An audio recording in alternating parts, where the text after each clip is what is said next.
ลหนังสือธรรมบทภาคที่4เรื่องแห่งพระเถระชื่อว่าอนุรุทธะหน้า61ตั้งแต่อนุรุทธเถระวัตถุเป็นต้นไป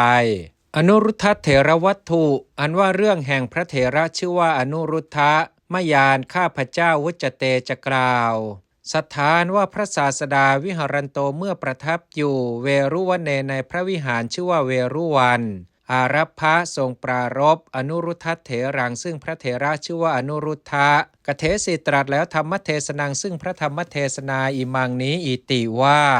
ยัสสาสวาปริขีนาอิติดังนี้เป็นต้นหีดังจะกล่าวโดยพิสดารที่วเสในวันเอกสมิงหนึ่งเถโรอันว่าพระเถระชินจีวโรผู้มีจีวรอันคร่ำคร่าแล้วปริเยสติแสวงหาอยู่จีวรังซึ่งจีวรฐาเนสุในที่ทั้งหลายสังการกูตาทีสุมีกองแห่งอยากเยื่อเป็นต้นปุราณทุติยิการว่าหญิงที่สองผู้มีในการก่อนตัสสะเถรัสสะของพระเถระนั้นอัตภาเวในอัตภาพตติเยที่สามอิโตอัตภาวโตแต่อัตภาพนี้นิพพติตวาบังเกิดแล้วตาวติงสัพพวเนในภพชื่อว่าดาวดึงเทวทีตาเป็นเทพธิดาชาลินีนามะชื่อว่าชาลินีอโหสิได้เป็นแล้วสาเทวทีตาว่าเทพธิดานั้นทิสวาเห็นแล้วเถรังซึ่งพระเถระปริเยสมานางผู้แสวงหาอยู่โจรกานี้ซึ่งท่อนผ้าทั้งหลายขเหตวาถือเอาแล้วทิพทุสานี้ซึ่งผ้าอันเป็นทิพทั้งหลายตีนี้3 ผืนเตระสาหัตถายามานี้อันยาวโดยศอก13จตุทาวิถารานี้อันกว้างโดยศอก4จินเตตวาคิดแล้วอิติว่าสเจท่าว่าอาหารอันว่าเราทัสสามิจักถวายนิหาเรนะโดยทำนองอิมินานี้ไซเทโรอันว่าพระเถระณคันหิสติจักไม่รับอิติดังนี้ทเปสีวางไว้แล้วสังการกูเตที่กองแห่งอยากเยื่อเอกสมิงแห่งหนึ่งปุระโตข้างหน้าตัสสะเทรัสสะของพระเถระนั้นปริเยสมานัสสะผู้แสวงหาอยู่โจรกานี้ซึ่งท่อนผ้าทั้งหลายวัตถุอันว่าวัตถุถ้าสันตัมมตังสักว่าชายแห่งผ้าเนสังทิพทุสานางของผ้าอันเป็นทิพทั้งหลายเหล่านั้นเอวะนั่นเทียวปัญญายติจะปรากฏยถาโดยประการใดตถาโดยประการนั้นเถโรอันว่าพระเถระจรันโตเที่ยวไปอยู่จลกะปริเยสนางสู่ที่เป็นที่แสวงหาซึ่งท่อนผ้ามัคเคนะโดยหนทางเตนะนั้นทิสวาเห็นแล้วทัสสันตังซึ่งชายแห่งผ้าเตสังทิพทุสานางแห่งผ้าอันเป็นทิพทั้งหลายเหล่านั้นขเหตวาจับแล้วถ้าสันเตที่ชายแห่งผ้าตัดถานั้นเอวะนั่นเทียวอากทมาโนคร่ามาอยู่ทิสวาเห็นแล้วทิพทุสานี้ซึ่งท่อนผ้าเป็นทิพทั้งหลายมยาวุตตปมานานี้ขีดปมานานี้อันมีประมาณมยาอันข้าพเจ้าวุตตะขีดกล่าวแล้วมยาวุตตปมานานี้อันมีประมาณอันข้าพเจ้ากล่าวแล้วอาทายะถือเอาแล้วจินตเนนะด้วยความคิดอิติว่าอีทางทุสสังอันว่าผ้านี้อุกกัตถปังสุกูลังเป็นผ้าบางสุกุลอันอุกฤษวตะโหนโหติย่อมเป็นอิติดังนี้ปกามิหลีกไปแล้วอัฏฐะครั้งนั้นจีวรกาลทิวเสในวันอันเป็นที่กระทำซึ่งจีวรอสเถระสะแห่งพระเถระนั้นสถานว่าพระศาสดาปัญจสตาภิกขุปริวาโรผู้มีภิกษุมี105เป็นประมาณเป็นบริวารคันตวาเสด็จไปแล้ววิหารังสู่พระวิหารนิสีทิประทับนั่งแล้วอสีติมหาเถราปิแม้อันว่าพระมหาเถระ80ทั้งหลายนิสีทิงสุนั่งแล้วตถาเหมือนอย่างนั้นเอวะนั่นเทียวมหากัสสปะเถโรอันว่าพระเถระชื่อว่ามหากัสสปะนิสีทินั่งแล้วมูเลที่ต้นสารีปุตตเถโรอันว่าพระเถระชื่อว่าสารีบุตรนิสีทินั่งแล้วมัชเชในท่ามกลางอานันทเถโรอันว่าพระเถระชื่อว่าอานนท์นิสีทินั่งแล้วอัคเคที่ปลาย10เพตุงเพื่อนเย็บจีวรังซึ่งจีวรภิกขุสังโฆอันว่าหมู่แห่งภิกษุวัดเตสิกรอแล้วสุดตังซึ่งได้สถานว่าพระศาสดาอาวุนิทรงร้อยแล้วตังสุตังซึ่งได้นั้นสูจิปาสเกที่บ่วงแห่งเข็มอโถอันว่าความต้องการเยนะวัตถุนาด้วยวัตถุใดๆอธิมีอยู่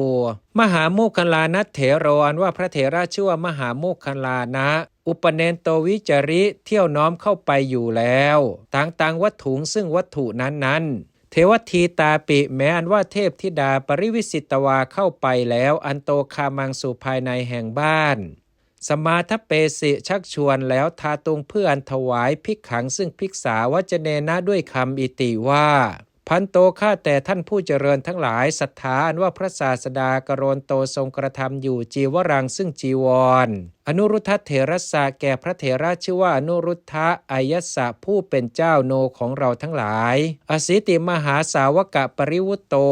ผู้อันพระมหาสาวก80แวดล้อมแล้วนิสิทธิประทับนั่งแล้ววิหารเรในพระวิหารสัตถิงกับภิกขุสเตหิด้วย100แห่งภิกษุทั้งหลายปัญจหี5อัชชะในวันนี้ตุ้มเหอันว่าท่านทั้งหลายอาทายะถือเอาแล้วอาหารวัตถุนี้ซึ่งอาหารวัตถุทั้งหลายยาคุอาทีนิมีข้าวยาคูเป็นต้นคัจฉทะจงไปวิหารังสู่พระวิหารอิติดังนี้มหาโมคคัลลานะเถโรปิแม้อันว่าพระเถระชื่อว่ามหาโมคคัลลานะอาหารินำมาแล้วมหาชัมพูเปสิงซึ่งชิ้นแห่งว่าใหญ่อันตราพัตเตในระหว่างแห่งพัดภิกขุอันว่าภิกษุทั้งหลายปัญจสตาผู้มี105เป็นประมาณณอัสสขิงสุไม่ได้อาจแล้วขาที่ตุงเพื่ออันขบฉันกัตตวากระทำแล้วปริขีนังให้เป็นของสิ้นไปรอบแล้วสกโกอันว่าเท้าสกกาอากาสีได้กระทำแล้วปริพันธังซึ่งการประพรมเจีวรกรณัฏฐาเนในที่อันเป็นที่กระทำซึ่งจีวรภูมิอันว่าภาคพื้นวิยะเป็นราวกะว่าอรัตตกรสรัญชิตาอันบุคคลย้อมแล้วด้วยน้ำแห่งครั่งสดอโหสิได้เป็นแล้วมหาราศีอันว่ากองใหญ่ยาคุคัจฉกะพุตตานางแห่งข้าวยาคูและของอันบุคคลพึงเคี้ยวและพัดทั้งหลายปริพุตตาวเสสานางขีดอวเสสานางอันเหลือลงจากของภิกขุหิอันภิกษุทั้งหลายปริพุตตะขีดฉันแล้วภิกขุหิปริพุตตาวเสสานังอันเหลือลงจากของอันภิกษุทั้งหลายฉันแล้วอโหสิได้เป็นแล้วภิกขุอันว่าภิกษุทั้งหลายอุชายิงสุยกโทษแล้วอิติว่ากิงประโยชนังอันว่าประโยชน์อะไรภิกขุนางของภิกษุทั้งหลายเอตกานางผู้มีประมาณเท่านี้อาหารวัตถุหิด้วยอาหารวัตถุทั้งหลายยาคุอาทิหิมีข้าวยาคูเป็นต้นเอวังพหุเกหิอันมากอย่างนี้ยาตการว่าญาติทั้งหลายจะด้วยอุปถาการว่าอุปถากทั้งหลายจะด้วยวัตตภาเป็นผู้อนุรุตเถเรนะอันพระเถระชื่อว่าอนุรุทธะสันลเขตวากำหนดแล้วประมาณังซึ่งประมาณวัตตภาพึงกล่าวอนุรุตเถนะประมาณังสันลเขตวาวัตตภาเป็นผู้อันพระเถระชื่อว่าอนุรุทธะกำหนดแล้วซึ่งประมาณพึงกล่าวอิติว่าตุมเหอันว่าท่านทั้งหลายอาหารัตถะจงนำมา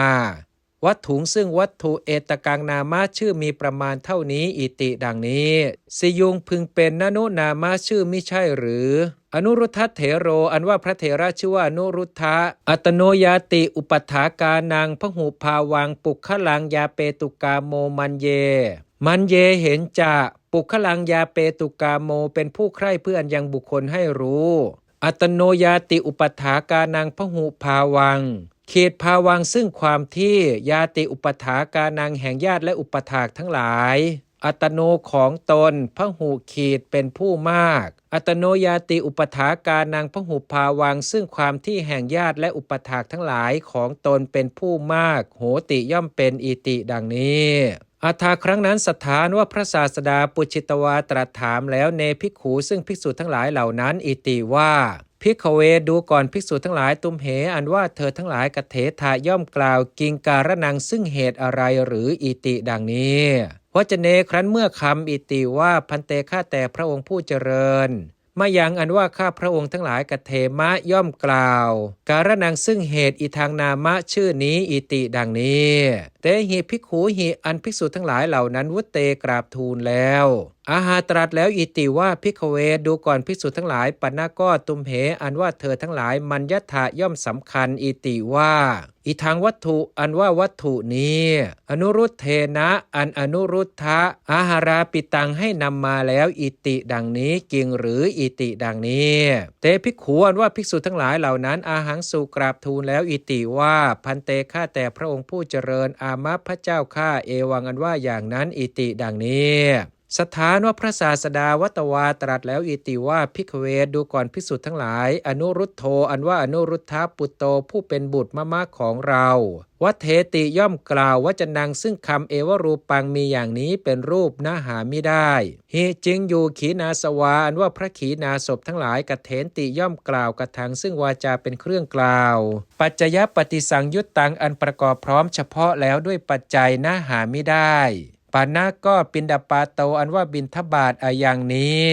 นิพพัตโตบังเกิดแล้วเทวตานุภาเวนะด้วยอานุภาพของเทวดาอิติดังนี้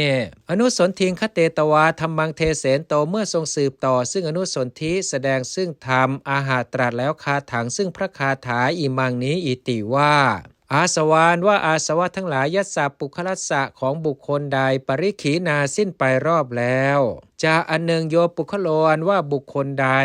ตัณหาทิฏฐินิสเยหิอันนิสัยคือตัณหาและทิฏฐิทั้งหลายอนิสิโตไม่อาศัยแล้วอาหารเรในอาหารวิโมกโขอันว่าวิโมกสุญญโตชื่อว่าสุญญตะจะด้วยวิโมกโขอันว่าวิโมกอนิมิตโตชื่อว่าอนิมิตะจะด้วยโคจโรเป็นอารมณ์ยัสสะปุคลัสสะของบุคคลใดโหติย่อมเป็นปะทังอันว่ารอยเท้าตัสสะปุคลัสสะของบุคคลนั้นทุรันว่ายังเป็นของอันใครๆไปตามได้โดยยากโหติย่อมเป็นอิวะเพียงดังปะทังอันว่ารอยเท้าสกุลตานังของนกทั้งหลายอากาเสในอากาศอิติดังนี้อโถอันว่าอัดอิติว่าอาสวานว่าอาสวะทั้งหลายจตารโรสียัสสะปุคลัสสะของบุคคลใดปริขีนาสิ้นไปรอบแล้วอิติดังนี้ตถาปเทสุในบททั้งหลายเหล่านั้นหนาปทัสสะแห่งบทอิติว่ายัสสาสวาอิติดังนี้อโถอันว่าอัดอิติว่าจะอันหนึ่งโยปุคโลอันว่าบุคคลใดตัณหาทิฏฐินิสเยหิอันนิสัยคือตัณหาและทิฏฐิทั้งหลายอนิสิโตไม่อาศัยแล้วอาหารรัศมิงในอาหารอิติดังนี้คาถาปาทัสสะแห่งบาทแห่งพระคาถาอิติว่าอาหารเรจะอนิสิโตอิติดังนี้อโถอันว่าอาจอิติว่าปะทังอันว่ารอยเท้าสกุณานังของนกทั้งหลายคัดฉันตานางตัวบินไปอยู่อากาเสในอากาศเกณจิอันใครๆนาสกาไม่อาจยาตรงเพื่ออันรู้อิติว่าสกุณาอันว่านกทั้งหลายอกมิตวาเหยียบแล้วปาเทเหตุด้วยเท้าทั้งหลายฐานเนในที่อิมัสมิงนี้คตาไปแล้ว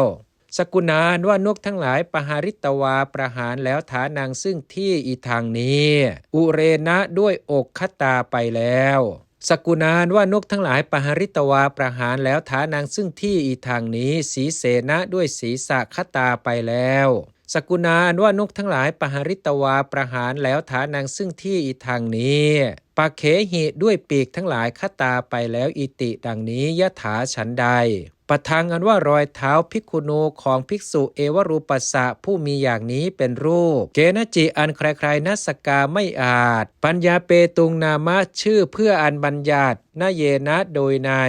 อาทินามีขีดอิติว่าอายังภิกขุอันว่าภิกษุนี้คัตโตไปแล้วนิรยปเทนะโดยทางเป็นที่ไปสู่นรกหรือว่าติรัชชานะโยนิปเทนะโดยทางเป็นที่ไปสู่กำเนิดแห่งสัตว์เดรัจฉานหรืออิติดังนี้ขีดอาทินาเป็นต้นเอวังฉันนั้นเอวะนั่นเทียวอิติดังนี้คาถาปาทัสสะแห่งบาทแห่งพระคาถาอิติว่าปทานตัสสะทุรันวยาอิติดังนี้เทศนาวสาเนในการเป็นที่สุดลงแห่งเทศนาพหูชนานว่าชนทั้งหลายมากปาปุณิงสุบรรลุแล้วอริยพลานี้ซึ่งอริยผลทั้งหลายโสตาปฏิพลาทีนี้มีโสดาปฏิผลเป็นต้นอิติดังนี้แล